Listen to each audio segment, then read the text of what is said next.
iniciando o programa Alegria de Viver, nos reunindo, falando, comentando uma bela obra, lindos casos de Chico Xavier. Se você não conhece essa obra, adquira, conheça, é uma obra de Ramiro Gama e estamos abordando as questões, as passagens da vida do Cristo.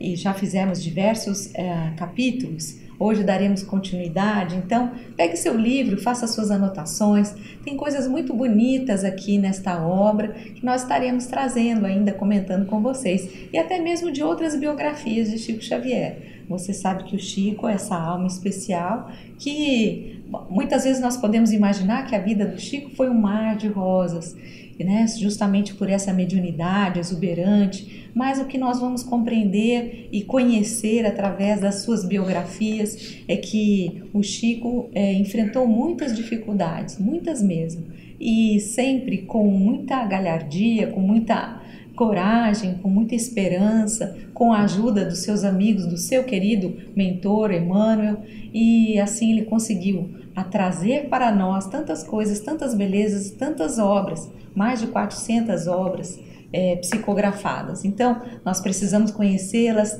nos debruçar, estudar, realmente nos aprofundar mais sobre todos esses temas trazidos através do Chico, temas que são da espiritualidade superior. Então, pegue seu livro, seu caderno, eu sou Solange Salom Godoy, junto com o nosso querido André Luiz Ruiz. Como vai, André?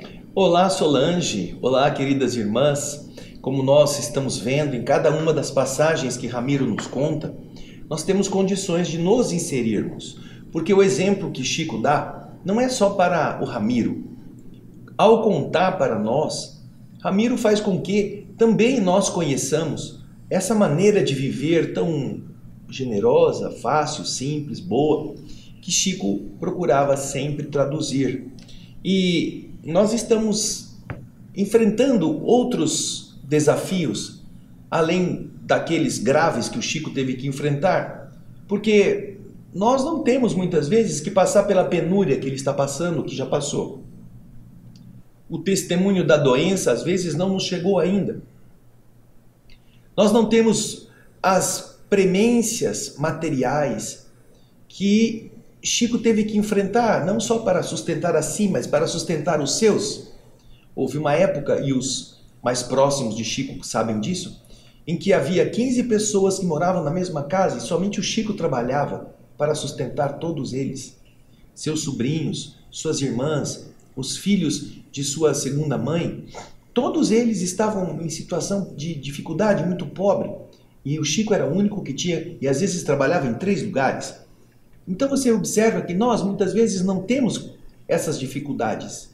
Na época em que estamos vivendo, reclamamos da falta de várias coisas, mas na época em que Chico viveu não havia recursos da medicina, não havia convênio médico, não havia facilidades de ordem de transporte, a saneamento básico como nós temos hoje nas cidades já desenvolvidos. Então, percebamos que todas as lições que nós encontramos nesta obra, que podem ter sido aplicadas e vivenciadas pelo Chico, representarão para nós também fontes importantes de ensinamentos, de enaltecimentos, de valores, de buscas por novos caminhos. Na semana passada nós pudemos ver a diferença da cruz de ouro e da cruz de palha. E hoje vamos ver uma coisa muito interessante. Eu tenho várias situações que eu quero compartilhar com você. Inclusive, na maneira como nós tratamos das coisas espirituais. Eu tenho algumas pessoas que assistem nossos programas e nós temos no nosso canal, lá na TV Alvorada Espírita, várias pessoas que se inscrevem, que assistem, que recebem todas as nossas programações quando estamos fazendo programas ao vivo. Nós temos esse canal no YouTube que semanalmente apresenta pelo menos 4 inserções ao vivo. E nós falamos para a pessoa, eu gostei tanto de uma palestra que você falou sobre o Evangelho, porque nós não falamos de nós, falamos do Evangelho, falamos do Livro dos Espíritos. Eu falei, olha, a palestra número tal, eu queria tanto mandar para um amigo meu. Eu falei, por que você vai mandar só para o seu amigo? Ah, porque ele está passando por um problema, que ele vai ser muito bom que ele assista. Falei, você tem quantos amigos? Ah, eu tenho 325 amigos. Então, e por que você não posta para os 325 amigos que você tem na sua lista? Você sabe que esse está precisando, mas se isso vai ser bom para esse, por que não pode ser bom para o outro? Ai, sabe, é que eu não gosto assim de me meter na religião das pessoas. Eu não sei se elas vão aceitar. No fundo, você está com medo que elas descubram que você assiste palestra espírita, talvez.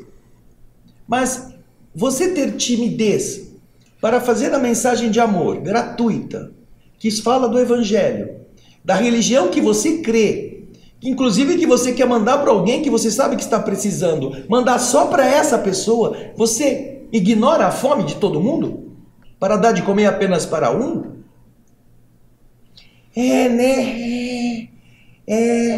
Ai, eu vou fazer diferente, eu vou pegar umas 10 pessoas dos 325 que eu sei que gostam da doutrina espírita, eu vou mandar para elas. Nossa, que bacana. Então você vai dar comida para quem não tem fome, é isso? Você só vai ajudar a pessoa que você sabe que vai receber de você e não vai falar assim, nossa, que macumbeira, ela fica vendo coisa espírita, ela deve fazer despacho na encruzilhada. Esses não, esses vão falar, nossa, que legal, eu também vou no meu centro, vou te mandar umas mensagens. É isso que você vai querer fazer? Você vai querer chover no molhado? É isso? Essa é uma situação. Tem uma outra, Solange, que é a seguinte, na nossa instituição, faz 32 anos que a nossa instituição tem a atividade da cirurgia espiritual sem corte na pele. Gratuita, semanal, que quem quiser fazer à distância pode fazer através da televisão, observando os horários, assistindo a palestra e depois ficando em repouso por 1 hora, pelo menos lá na casa dela, o mundo espiritual vai atendê-la, sem nenhum custo, sem nenhuma lesão física.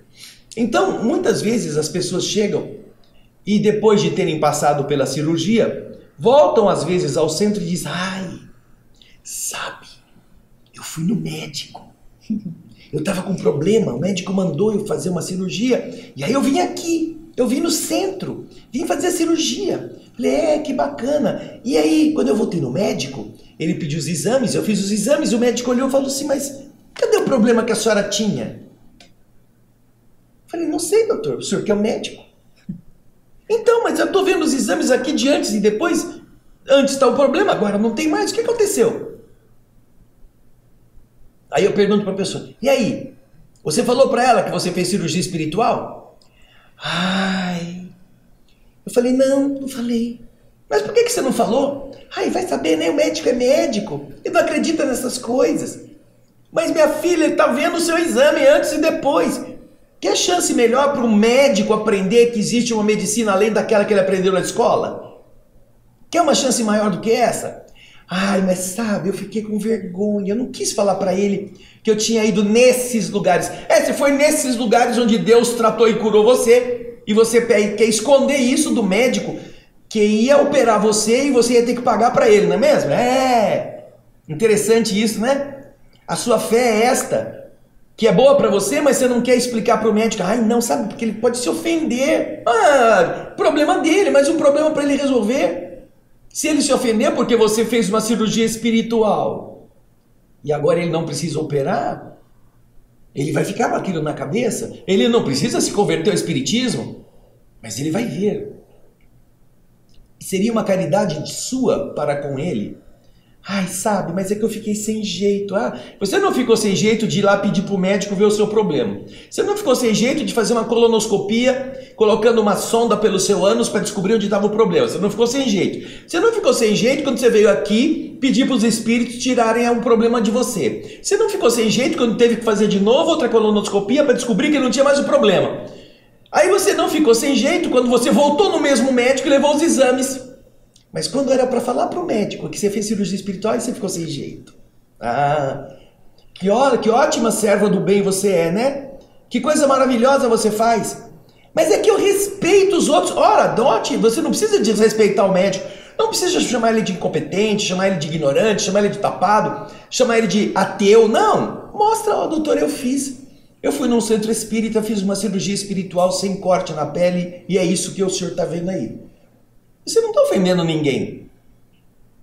Ou você prefere que ele diga, olha, doutor, eu fiz a cirurgia espiritual, não tenho mais um problema, mas como eu respeito muito o senhor, a sua medicina, eu quero que o senhor me opere mesmo assim, abre minha barriga, minha anestesia, dá os pontos, porque aí o senhor está fazendo o seu trabalho. É isso que você quer?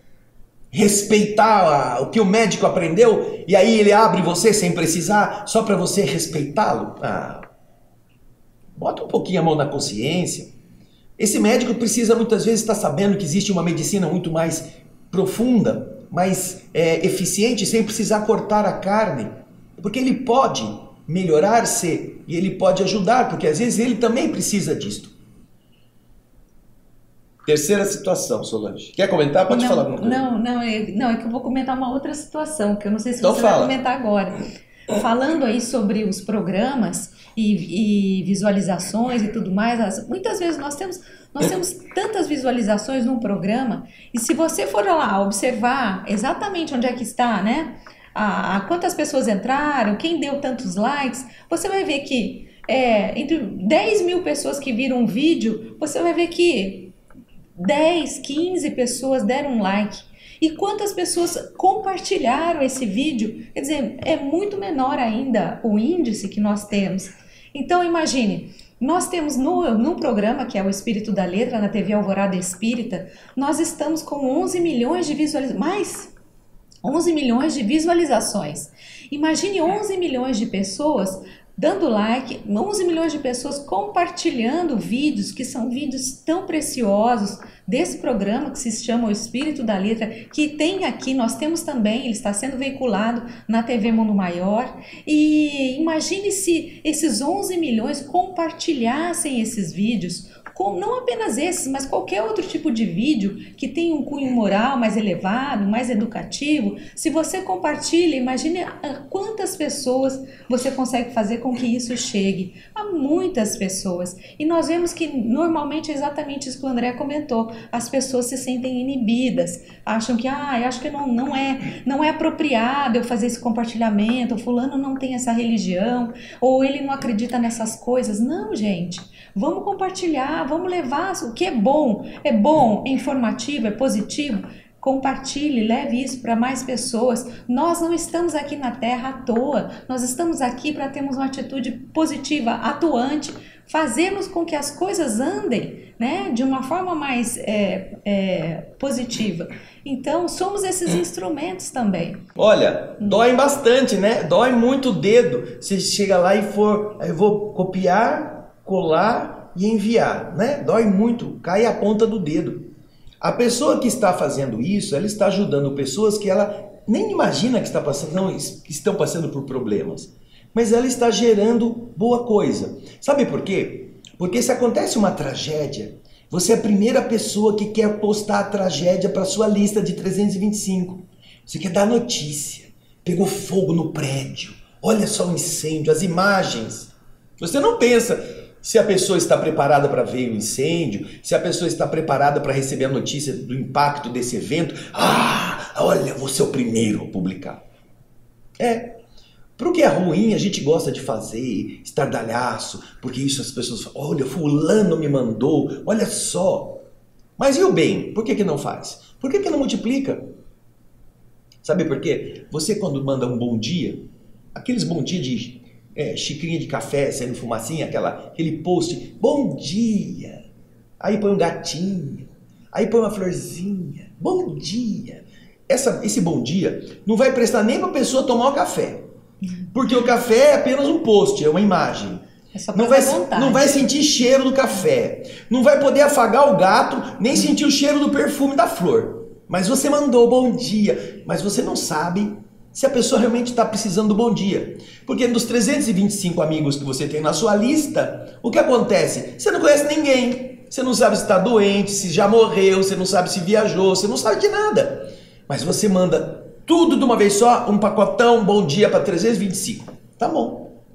Agora, se você pega uma mensagem boa, se você pega uma palestra útil, se você pega alguma coisa que construa o ser e dá a ele a chance de ele aprender, você manda para 325 pessoas, imagine que 10 pessoas vão assistir a palestra, vão assistir o programa, vão assistir o filme, vão entrar no link e elas vão se transformar.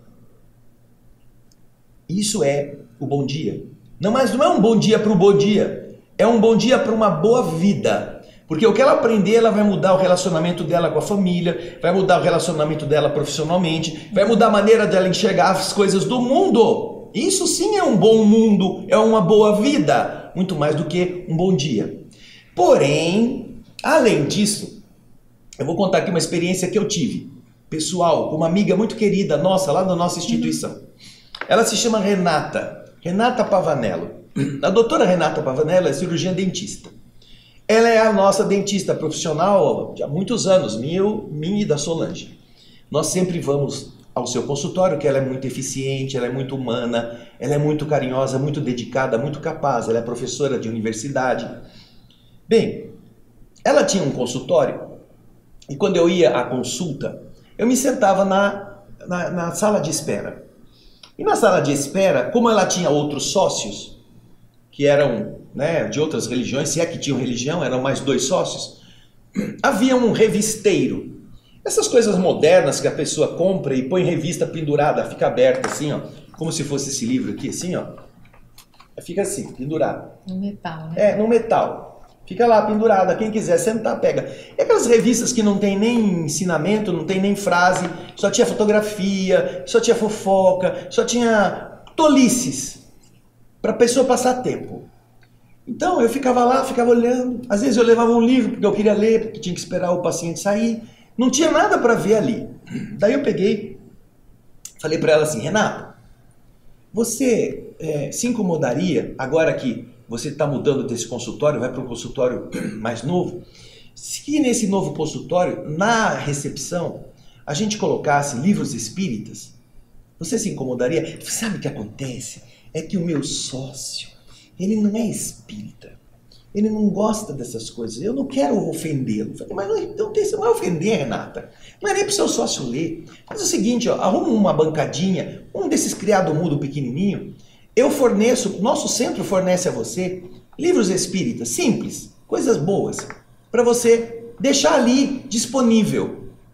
O livro fechado em cima do criado mudo, não precisa ser nem no expositor do revisteiro, não, deixa ali.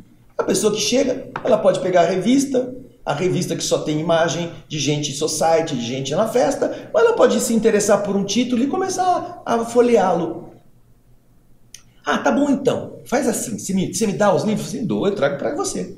Aí então forneci para ela os livros. E ela já tinha lá um expositor pequenininho, uma mesinha. Então, eu tinha ido num dia, levando os livros, um dia que era dia de eu fazer consulta com ela. Ela ia cuidar dos meus dentes. E entre os livros tinha lá Saúde do Espírito, de Dr. Bezerra de Menezes, livros mais fininhos que dá para a pessoa pegar, livros de mensagens, espíritas. Então eu levei para ela vários e chegando na recepção, já estava a mesinha lá, eu falei, bom, eu vou por aqui. Daí quando ela me chamou, Renato, olha, eu deixei aqui a nossa exposição, o primeiro expositor de livros aqui do seu consultório. Tá bom. Entramos, ela começou a cuidar da minha boca, passou o tempo, 1 hora depois, ela falou assim, André, agora, vamos lá na recepção para saber, com a Ideli, que era a funcionária, vamos lá para saber se alguém pegou o livro. Tá bom, vamos lá, fomos devagarzinho, ela e eu, no corredor. Olha só, quando nós abrimos a porta que dá acesso à recepção, vindos do consultório, sabe quem estava sentado lá esperando? Uma freira, uma irmã de caridade. Sabe por quê? A Renata tinha o consultório dela num lugar onde tinham os 2 conventos que as freiras iam lá para fazer tratamento de dente com ela ou com o outro. E então a Renata olhou, eu olhei, a freira sentadinha na recepção. E sabe o que ela estava lendo? Um livro espírita. Ela estava pegou o livro Saúde do Espírito, da psicografia de Dr. Bezerra de Menezes, e ela estava lendo. A freira. Eu olhei para Renata, Renata olhou para mim, disse, nossa, André, a freira está lendo o livro espírita. Tá vendo, Renata? Se não tivesse o livro espírita ali, o que ela estaria lendo? Nada. Ela não ia pegar uma revista dessas porcaria que estão aí, só mostra socialite, só mostra festa, só mostra coisa que não deve, só faz fofoca, para ler, porque ela não curte isso. Mas ela viu a opção e ali ela pegou para começar a ler. E depois, passados os meses, ela falava assim, André, sabe o que acontece? As pessoas começam a ler o livro, aí chega na hora de ser atendida, ela pergunta, ai, eu estou lendo isso aqui, será que eu posso levar para eu continuar? Depois que terminar eu trago de volta. Ela fala, pode levar. Falei, você vai dando os livros que a gente vai te fornecendo.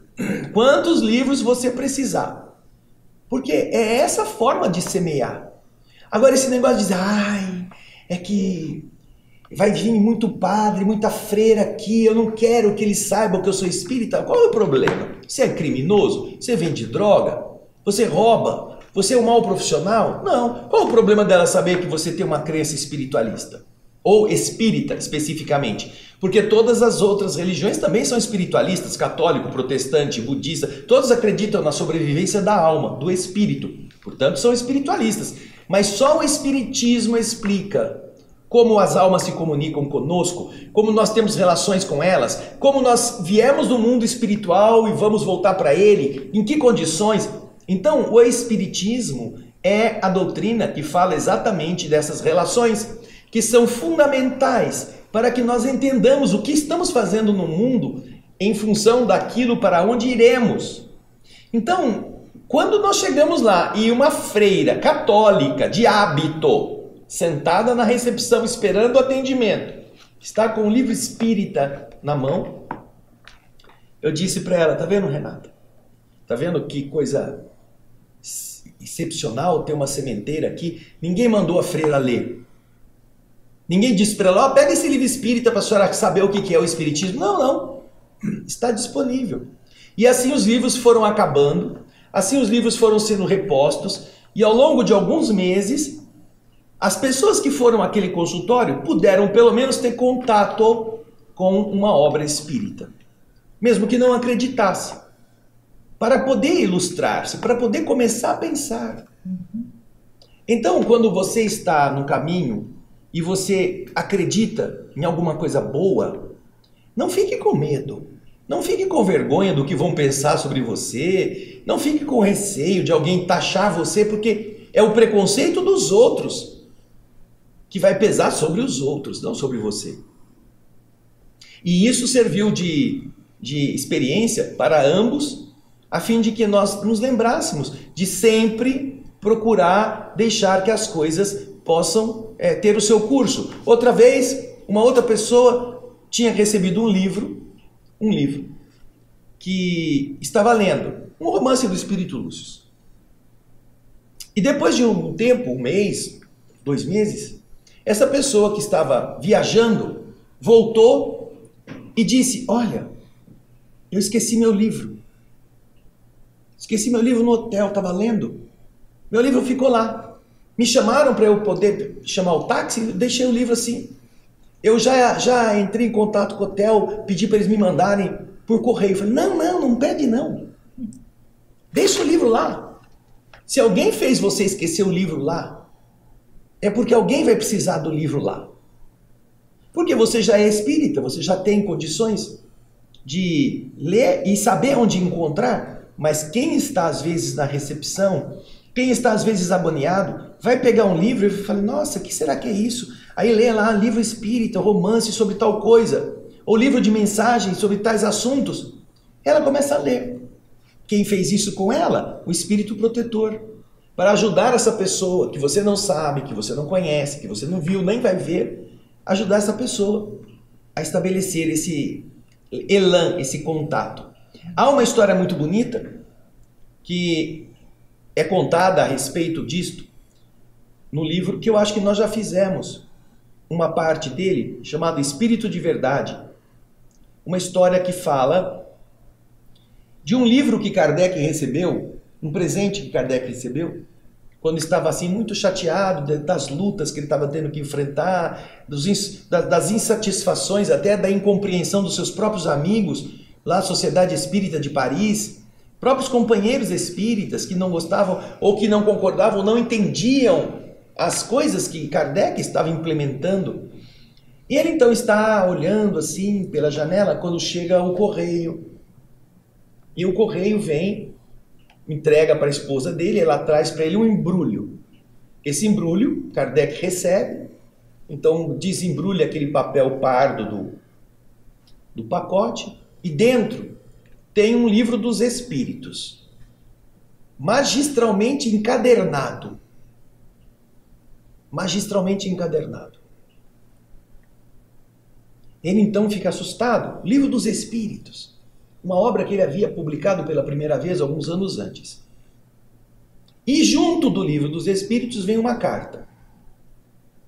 Essa carta diz o seguinte: Senhor Allan Kardec, meu nome é fulano de tal. Eu faço chegar às suas mãos esta obra, que, com tudo o que ela me fez de bom, salvou a minha vida. Eu estava aflito. E ali ele começa a contar a epopeia. Eu estava aflito pensando em me matar. Minha mulher tinha morrido. Eu estava sozinho. E então, passeando pela Ponte Marie, uma das pontes que fica atrás da Catedral de Notre-Dame, né, que liga a ilha de São Luís ao continente, eu estava ali namorando as águas do Sena, pensando em tirar a minha vida, que agora não fazia mais sentido. Então eu me debrucei na amurada e coloquei a minha mão para pensar em me atirar, quando, sem entender, sem saber, sem perceber, alguma coisa caiu aos meus pés. Curioso, pelo ruído, me abaixei e peguei, era um livro. E nesse livro estava escrito assim: este livro salvou a minha vida.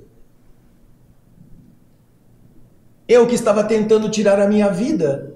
Isso era a carta que ele estava escrito, que ele estava lendo. Eu pensei, puxa vida, será que isso não é uma mensagem de Deus? Então, antes de me matar, eu passei a noite lendo esse livro. E quando amanheceu, eu já não queria mais morrer. Então eu escrevi, ao pé da primeira mensagem, que estava assinada, eu escrevi, e salvou a minha vida também. E eu que sou desses que admira a beleza dos livros, porque é minha tarefa encaderná-los, tomei a liberdade de colocá-lo numa capa e fazer chegar às suas mãos para que o senhor saiba que pelo menos este livro foi capaz de salvar 2 vidas, mesmo que o senhor não soubesse. Kardec, então, com os olhos emocionados, conta-nos o espírito que está relatando esta cena. Sente a alegria de pôr aquele livro no coração e diz: se nada tivesse valido a pena, somente por esse pedaço de papel aqui, que salvou 2 vidas, já teria valido todo o esforço. E ao invés de se deixar levar pelos problemas, se entregou ao trabalho de novo, com mais afinco. Um livro perdido.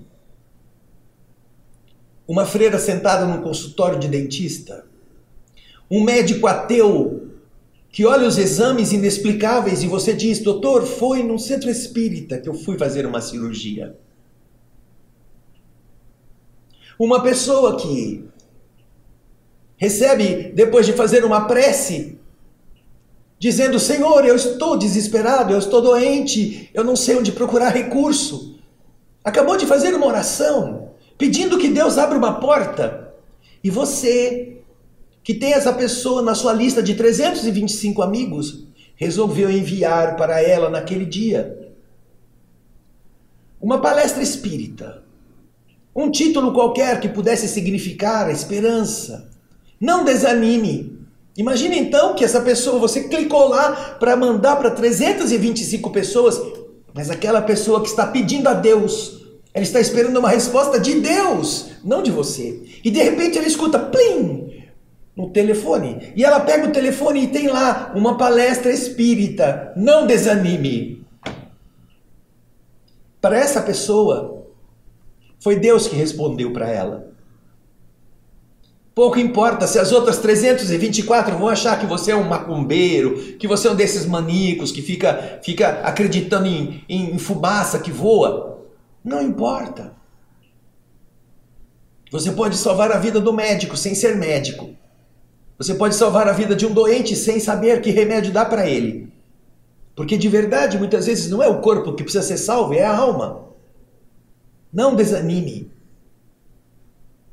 E assim, quantas vezes nós devemos olhar para as pessoas, não para ter medo delas, não para dizer que deixa ela ser do jeito que ela é. Não, tenha coragem. Se você acredita naquilo que você acha que é bom.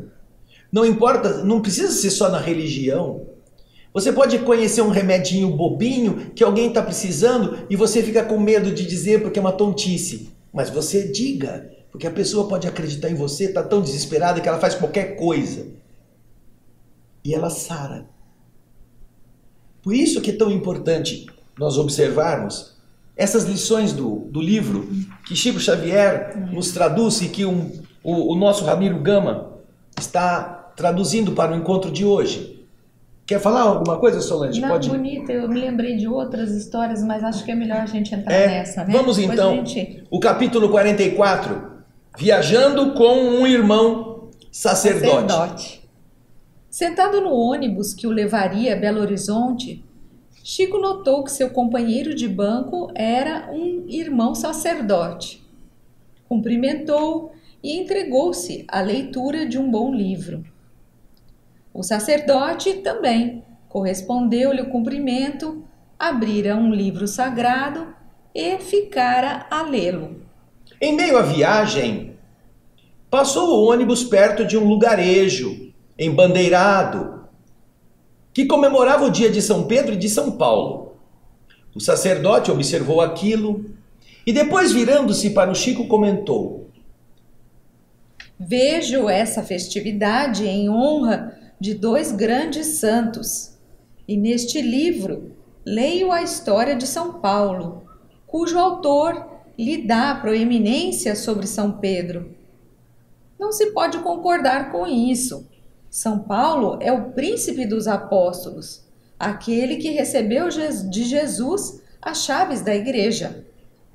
O Chico, delicadamente, deu sua opinião e o fez de forma tão simples, revelando grande cultura, que o sacerdote, que não sabia com quem dialogava, surpreendeu-se e lhe perguntou: o senhor é formado em teologia? Ou possui algum curso superior? Não, apenas cursei até o 4º ano da instrução primária. Mas como é que o senhor sabe tanta coisa da vida dos santos, principalmente de São Paulo, de São Estevão, de São Pedro e de outros, realçando-lhe fatos que eu mesmo ignoro? E o Chico respondeu, com aquela cara de mineiro assim que não quer nada. O Chico falou: é que eu sou médium. Quer dizer, o senhor é o Chico Xavier de Pedro Leopoldo?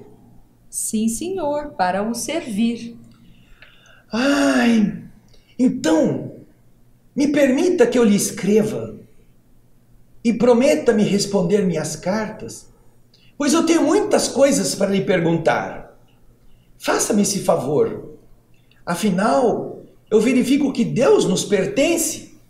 Nós acreditamos no mesmo Deus. E o Chico então lhe responde: o senhor pode escrever e de bom grado eu vou responder. Assim, trabalharemos não apenas para que Deus nos pertença, mas para que pertençamos também a Deus, como nos ensina o nosso benfeitor Emmanuel.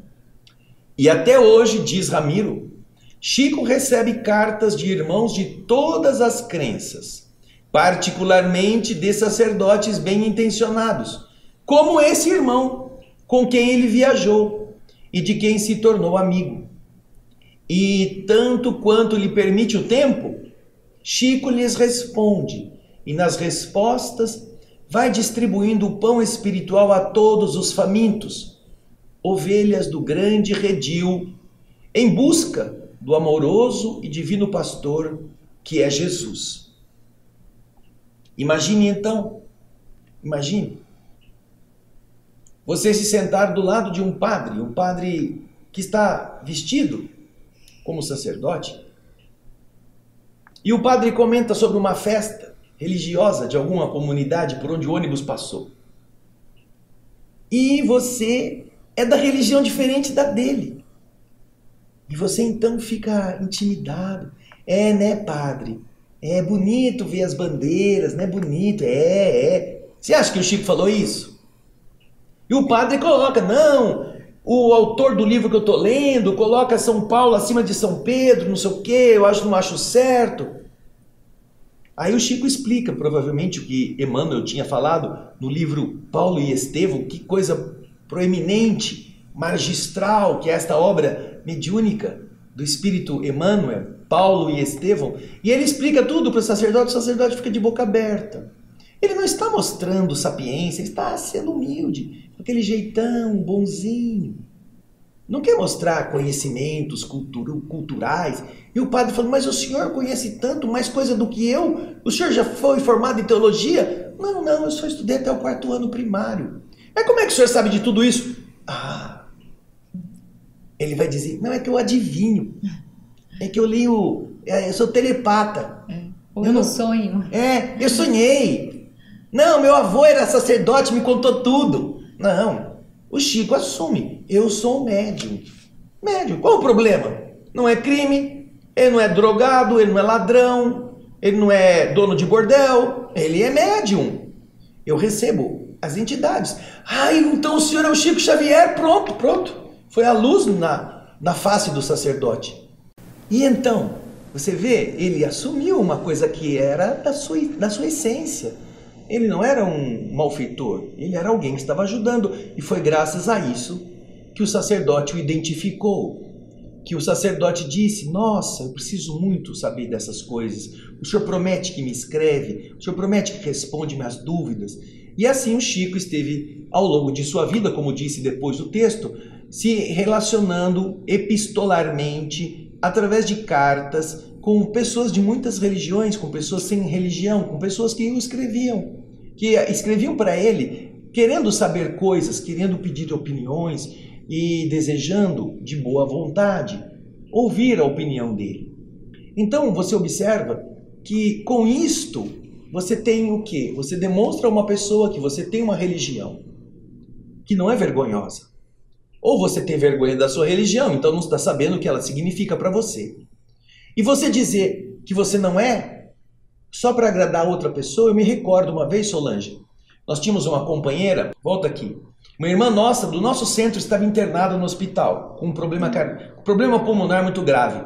Então, a filha que ia no centro, o marido que também ia ao centro, nos pediram que a gente fosse à UTI do hospital fazer uma oração, aplicar um passe magnético. Falamos, vamos lá, vamos sim, marca o horário. Era UTI, precisava ser o horário da UTI. Então, fomos os 3. O casal espírita, frequentador, a moça que era filha da doente, o rapaz que era genro da doente e eu que era amigo da doente, da mesma instituição espírita. Ela tocou a campainha da porta da UTI, no horário da visita.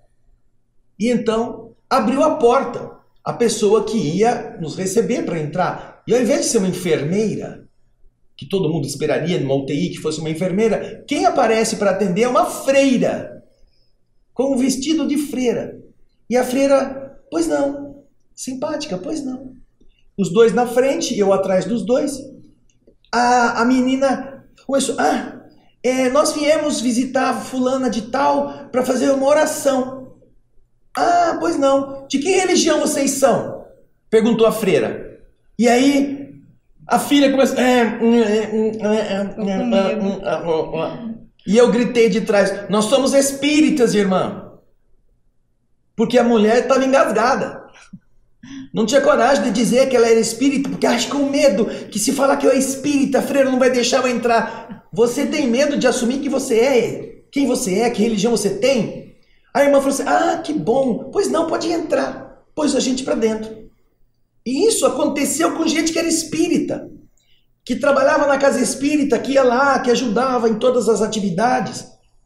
Em relação à mãe dela, a freira não tinha que saber que religião que era, tinha que deixar entrar. Mas a freira perguntou, nos deu a chance de dizer quem nós somos. E aí nessa hora que a pessoa tem que dizer, não, eu sou isto. Não, alguns falam assim, eu sou cristão. Se esconde atrás do cristão para não dizer que é espírita. Qual o problema? O Chico não disse, eu sou cristão. Ele falou, eu sou médium. E é isso que nós estamos querendo aprender com essa mensagem do livro Lindos Casos. Não fuja se você crê.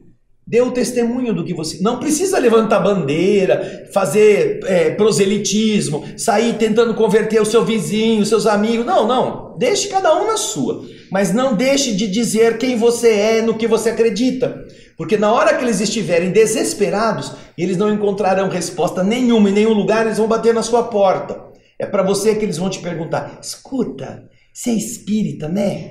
É, né? Você sabe interpretar o que é que significa isso que eu sonhei? Então, chegou a vez, chegou a hora. Mas se eles não sabem que você é espírito, que você vai no centro espírita, eles nunca vão te perguntar, não é? É isso mesmo. E eu também me lembro de situações, são situações engraçadas. Por exemplo, de ir ao nosso centro, porque o nosso centro nós temos ali o salão principal, o André geralmente faz as palestras, e temos as câmeras que gravam o salão.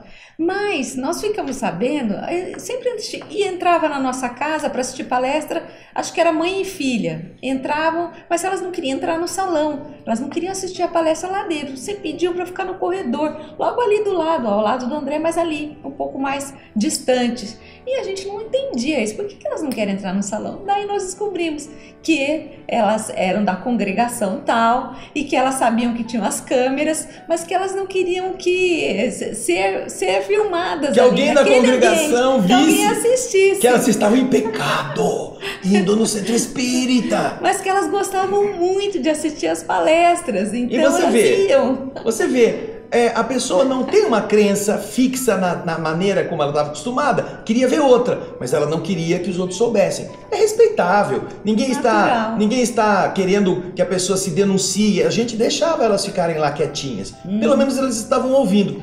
Mas o que nós estamos falando aqui é que tem gente que é espírita, que é passista, que é médium, que faz de tudo na casa espírita, que é o jogador da casa espírita que cobra o escanteio, né? Corre para cabecear a bola e é o goleiro que defende, e na hora que pergunta qual é a sua religião, eu sou cristão.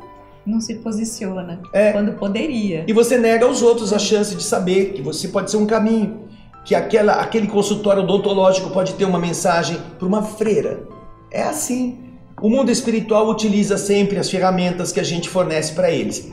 Vamos aprender a não ter medo disto, porque de verdade nós estamos falando da mais linda doutrina que nos ergue o espírito para a verdade. Isso mesmo.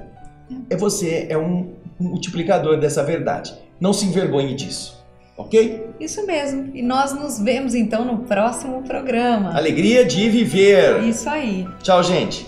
Beijo grande.